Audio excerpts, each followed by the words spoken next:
Hey guys, Freddy here. Welcome back to another Retro Adventures. And this is one of the ones where I'm delving way back into the first years of role-playing, because this time I would like to present this, Dungeon Module G1, Steading of the Hill Giant Chief. Now this is by Gary Gygax and it came out in 1978. And it's combined with the other parts of this adventure series later on to form Against the Giants, which is probably far more famous. But this was always planned, because you can read on the cover, well, I can make it out, you probably can't, because it is very low quality, the front cover. This is the first of a three-part expedition adventure, which also employs Dungeon Module G2, Glacial Rift of the Frost Giant Jarl, and Dungeon Module G3, Hall of the Fire Giant King. So it was always planned that it would go on to be a longer adventure, or a series of linked adventures at least. Now this coming out in 1978 makes it Gary Gygax's second adventure, coming after his previous Lost Caverns of Zoj-Konth, which I've covered on the channel previously.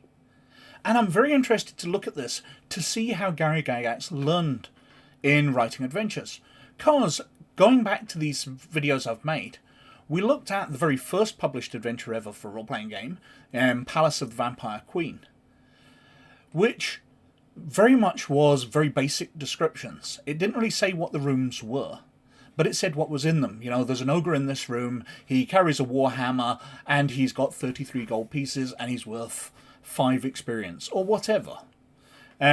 Very basic stuff, which always reminded me of the notes I would make way back in the early 80s when I first started off, when I was like 14 years old and writing adventures.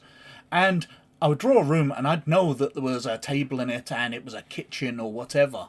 But the details I would write down were just the important things for the game. The stats, the treasure, the rolls that people would have to make in that room. So, Palace of the Vampire Queen was very serviceable. After that, Dave Arneson released Palace of the Frog.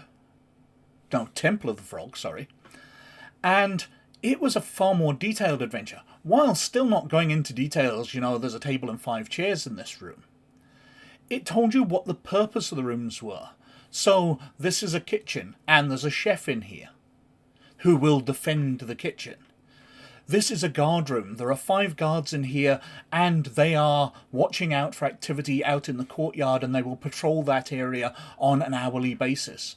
It was building up what the purpose of the rooms were, so it was fantastically more useful. And then after that, Gary Gygax brought out his Lost Caverns of Zoj-Konth. I keep looking to get the pronunciation right. And that was very back to much like Palace of the Vampire Queen, where it's only giving you the important things. But that was a tournament adventure. It wasn't getting widely released. So, this is the first widely released adventure that he did. So I'm absolutely intrigued as to whether he learnt from the other way people were doing adventures, or whether he kept on that path. Because obviously, this is the guy that's widely credited with the start of our hobby. I know there's a few names out there, but Gary Gygax is probably the most famous. Anyway, inside, we've got a repeat of the cover. And then we've got lots of OCR pages, so we can actually read them. And this goes into a lot of detail. This is way stronger than any of the previously published adventures, where it's really building up. Giants have been raiding into the lands of men in large bands, with giants of different sorts in these marauding groups. Death and destruction have been laid heavy on every place these monsters have visited. This has caused great anger in high places. So the players are getting brought in to have a look at this situation. And that's the setup of the adventure. It is assumed the party has safely arrived at a spot near the giant's stronghold. So it doesn't go into the journey there. The adventure's just covering when you're arriving at the giant's stronghold. And it's got stuff in here, which I find very informative. Notes for the Dungeon Master. There is considerable information contained herein, which is descriptive and informative with respect to what players see and do. Note, this does not mean that you, as Dungeon Master, must surrender your creativity and become a mere script reader. Now, I love that Gary Gygax has adapted to the fact that, yes, people want adventures, they want campaign settings, something he didn't think they would want. And he's going to publish these things. But he still doesn't expect that Dungeon Masters are going to use them straight. They're going to introduce their own stuff into it. I do like that you can basically peek into his head and see that he's struggling against his preconceptions, but the realities of the way the market's going. I absolutely adore that. Now we've got how the place is laid out. If time permits, giants will organise traps, ambushes, and last-ditch defences.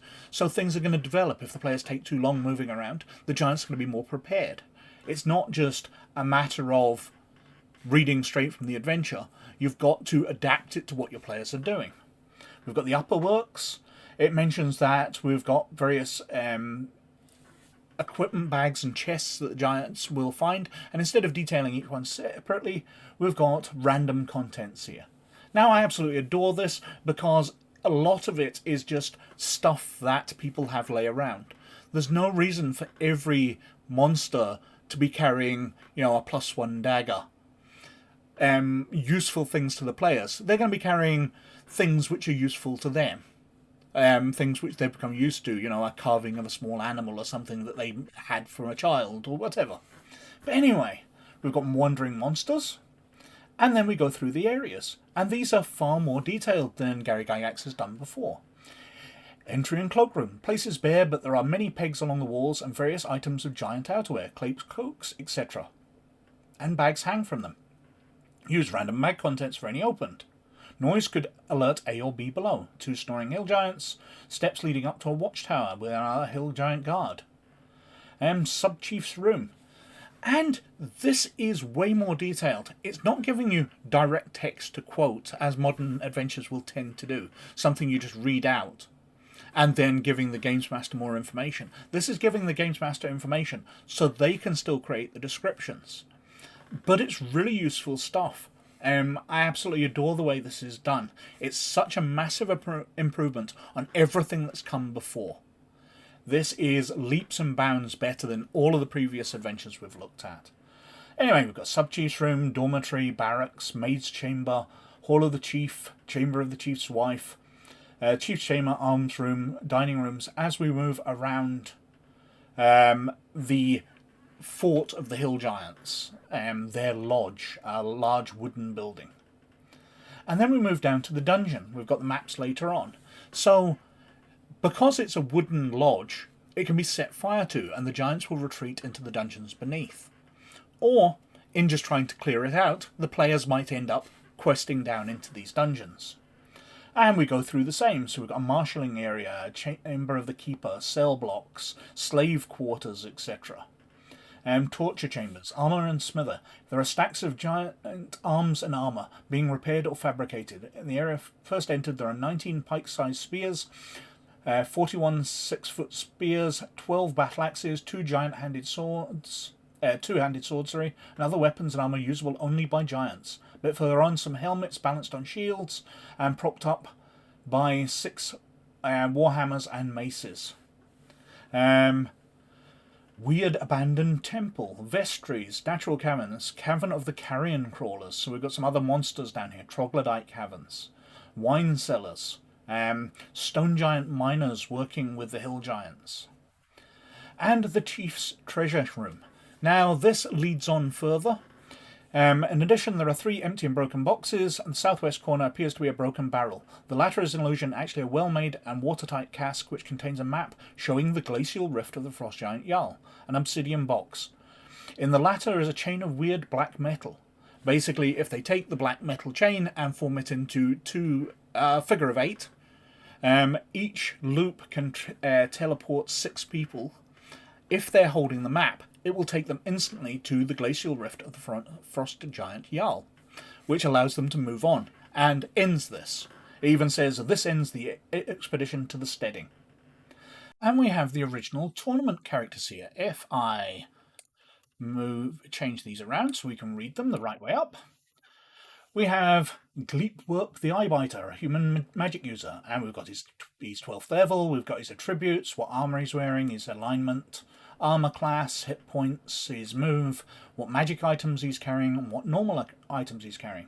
We've got Cloya Bulse the Magsman, a human thief, Roki Swirk, a human cleric, Frush O'Sugil, a human fighter, Funkin Hoddypeak, a high elf fighter magic user, Flurd Trantle, a human cleric, Redmod Dumple, a dwarf fighter, Faflel Dweomercraft, a human magic user, and Beak Gwenders of Crudel, a half-elf ranger. Now these are pretty silly names, but I remember naming characters very silly things as well at the time, because this is a game and it's supposed to be fun. My son Adam, who appears in some of my videos, he's been role-playing since he was about 12. It's been a while since his last game, but his first character, a dwarf druid it was Dr. Schniffelstein. Now, he says that you have to say it with a German accent to get it right, and I'm not even attempting that. But it's a bit of a silly name, and these are silly names. But as I said, it's a game, it's supposed to be fun. There's nothing wrong with that. It just seems a little odd to spot them in a published adventure. Now, if we move on, we've got maps. I will take us back to the right alignment. And we've got the lodge above. There's a front door and a back door, so there's different ways in. Great Hall and all the numbered rooms around it as we've explored it. So we've got the defensive tower where we described in location 1, and so on and so forth, including these stairs down into the dungeon, and here's the dungeon level. They enter through 1. Now, while there appear to be sort of stairs and things here and exit here, it does mention that this is blocked by rubble. So I think there's only one way in and out of the dungeon, but I haven't read through every location. That might lead on, but that looks it blocked off. These are all obviously blocked off. So it's a one way in, one way out dungeon. Very basic. And then we have the back page, which is telling us other things which are available. We've got the other dungeon modules, so we've got Glacial Rift of the Frost Giant Jarl, Hall of the Fire Giant King. But also released roughly at the same time, or being listed as being sold, is Descent into the Depths of the Earth, Shrine of the Curator, and Vault of the Drow, because the Against the Giants leads on to Vault of the Drow, because the power behind the giants turns out to be the drow. So this is actually a series of 6 linked adventures which take you on further. Other releases of additional items relating to D&D are planned for the future. Oh, how little they knew. But that is Steading of the Hill Giant Chief. It's such a leap above the previous adventures. While it's not a modern adventure with a boxed out text which explains or gives you text to read to your players, to prep the area. You know, nice, juicy, descriptive areas. This tells you everything that's there. You have to describe it to them as to what they see. But this is fantastic stuff. It's giving you everything you need. It's leaps and bounds ahead of all the previous adventures that we've seen. Even above Dave Arneson's one, which gave us reasons for the rooms. This one gives us reasons for the rooms and what's in it. This isn't quite a modern adventure, but it's definitely still usable. Absolutely fantastic stuff, even if it is a bit straightforward in its structure. But again, it's only Gary Gygax's second published adventure. But anyway, I think I've been wittering on for quite long enough. So thank you very much for watching, as always. But most of all, you look after yourselves, and I'll catch you later. Bye now.